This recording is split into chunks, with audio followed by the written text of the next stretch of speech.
Hi, this is Dr. Gregory Sadler. I'm a professor of philosophy and the president and founder of an educational consulting company called Reason.io, where we put philosophy into practice. I've studied and taught philosophy for over 20 years, and I find that many people run into difficulties reading classic philosophical texts. Sometimes it's the way things are said or how the text is structured. But the concepts themselves are not always that complicated, and that's where I come in. To help students and lifelong learners, I've been producing longer lecture videos and posting them to YouTube. Many viewers say they find them useful. What you're currently watching is part of a new series of shorter videos, each of them focused on one core concept from an important philosophical text. I hope you find it useful as well. The third section of the third chapter of Pierre Hadot's book, Philosophy as a Way of Life, is called Learning to Die. And in a good bit of ancient Western philosophy, thinking about and approaching, trying to understand and, in some respect, prepare for death lends a perspective to philosophers that, as Hadot notes, is often lacking to so many others. And this doesn't just take place in ancient philosophy. You might think about all the important ways in which this affects things in medieval thought and down to the present time.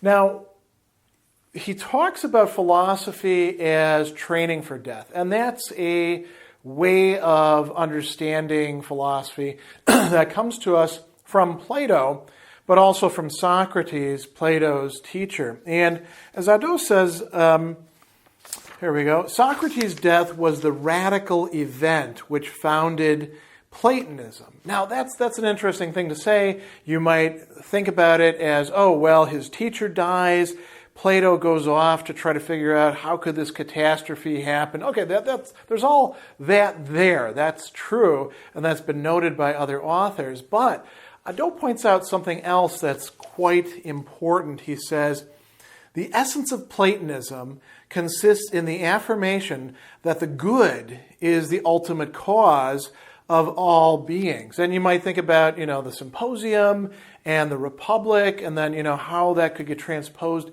into other works as well. What does it really mean?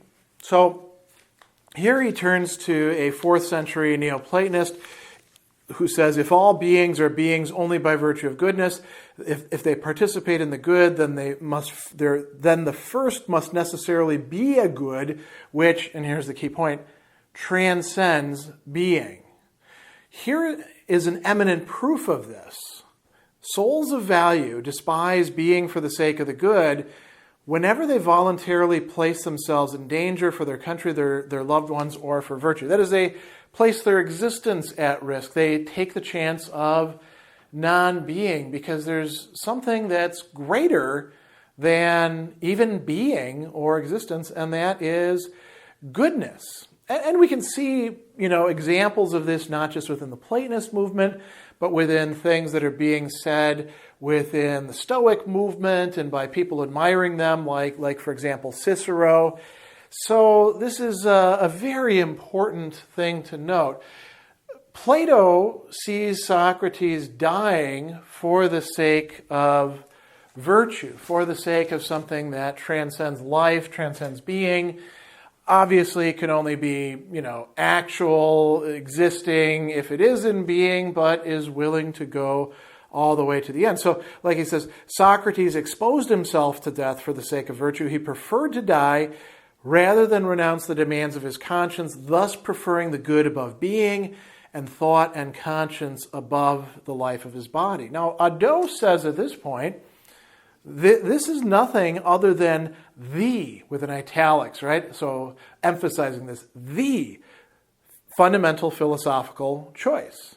Why? Well, because there's something that's being placed in complete perspective in doing so.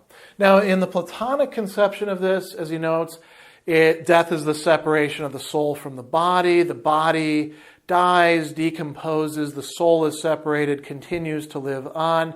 There's discussions of this, and he references, for example, the dialogue, the Phaedo. We see many other dialogues talking about this.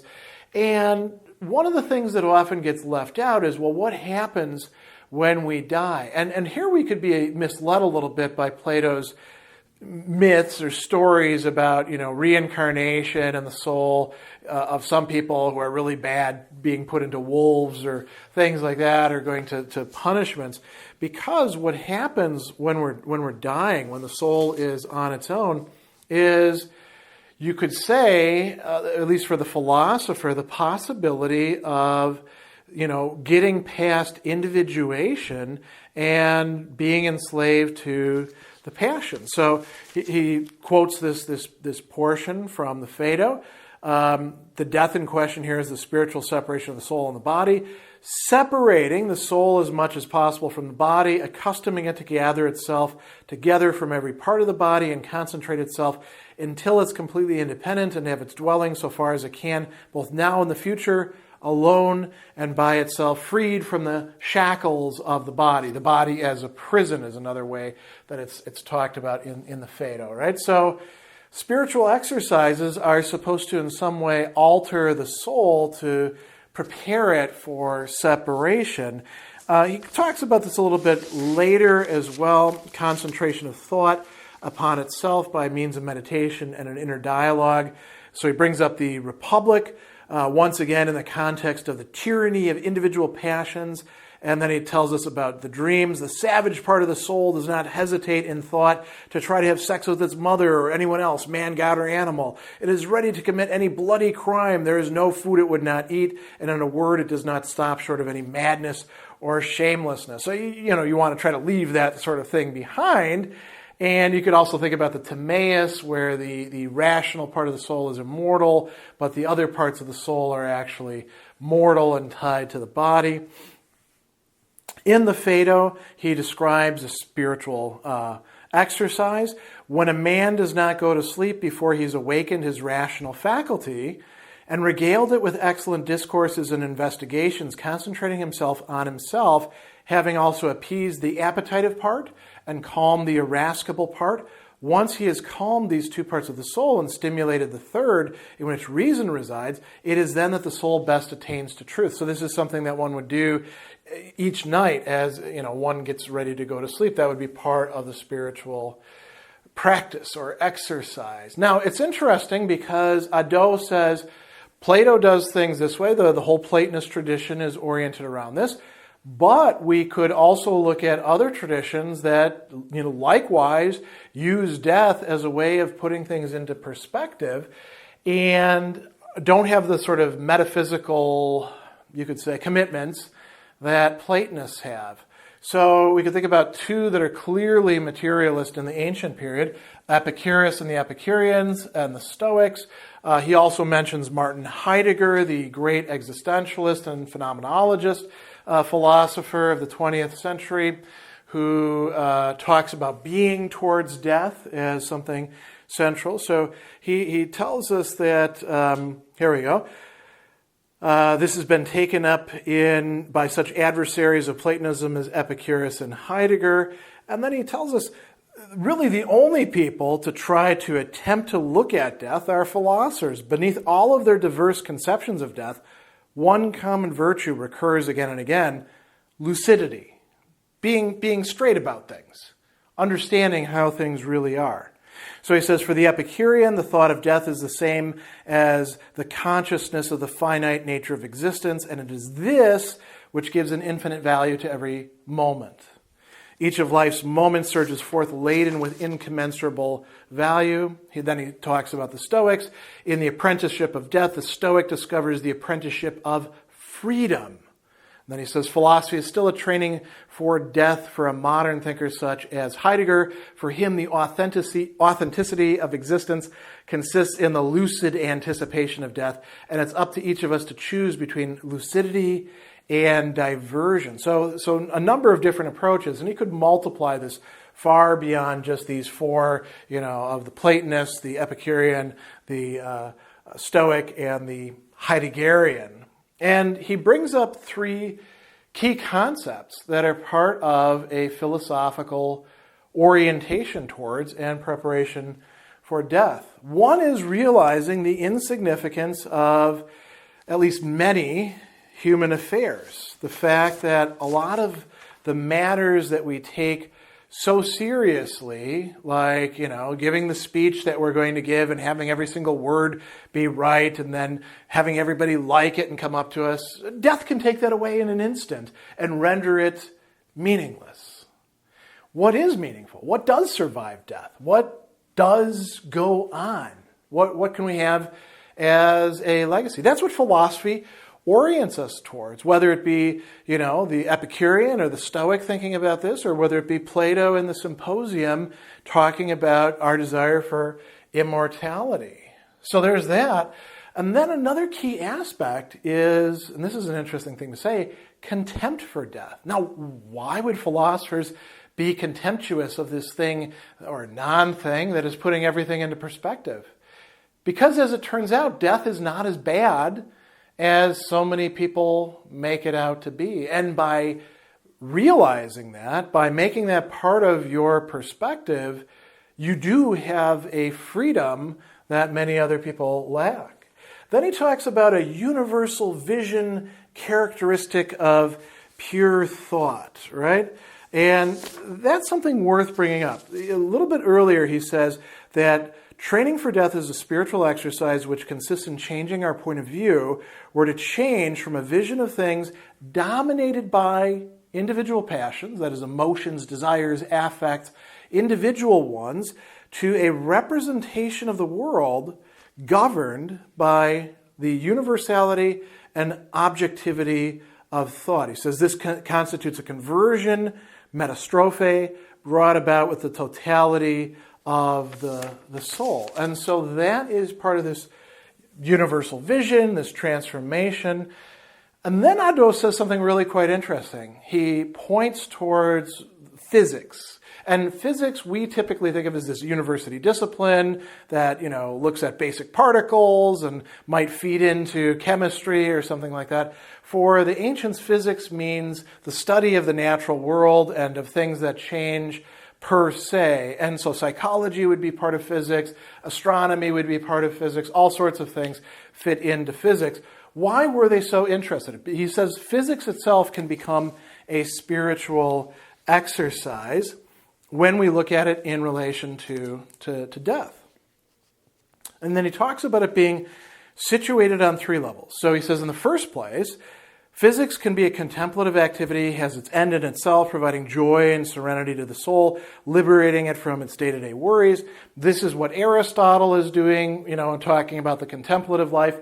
This is something that Epicurus has his people doing in the Epicurean garden, where they're, withdrawn from politics, but they do study the natural world. He actually wrote a long treatise on nature.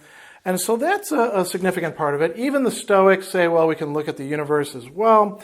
Philo of Alexandria and Plutarch also bring this up. And so there's all sorts of ways we can think about this. But then we can go beyond that. The second level is of what Hadot is calling a imaginative overflight, which causes human affairs to be regarded as of little importance. Here he brings up Marcus Aurelius and his meditations and the famous passage that gets used for what we call the exercise of the view from above. Suppose you found yourself all of a sudden raised up to the heavens and you were to look down on human affairs and all their motley diversity. You would hold them in contempt if you were to see in the same glance how great is the number of beings of the ether and air living around you. So, engaging in physics in this sense also lends us a certain perspective. And Marcus does that not just in terms of space, go up and see how little all the people are, they're like ants, but also in terms of time. And this is where we get back to death. Think about your present right now and the short amount of time from your birth to your inevitable death. And then think about the, eons of time before and yet to come. That helps to put things into perspective. Then there's this aspect of, we can call it transcending individuality. He says there's a third degree in the spiritual exercise of the vision of totality and elevation of thought to the level of universal thought. This is a way in which we can die to our individuality. In so doing, we don't lose everything. As he says, we accede on the one hand to the interiority of our consciousness, and on the other to the universality of the thought of the all. And so he brings up a passage from Plotinus and says, with Plotinus we now return to Platonism. There is this possibility of detaching ourselves from our own individuality and through spiritual exercises coming to grasp a more objective, a more universal, whatever you want to call it, thought, the good, logos, and to find ourselves, our true selves, within that rather than in this body and its passions and all of the determinate individual things about it. So there's a lot of different ways in which death gets used to provide us with perspective, and these tie in directly with spiritual exercises according to Pierre Hadot.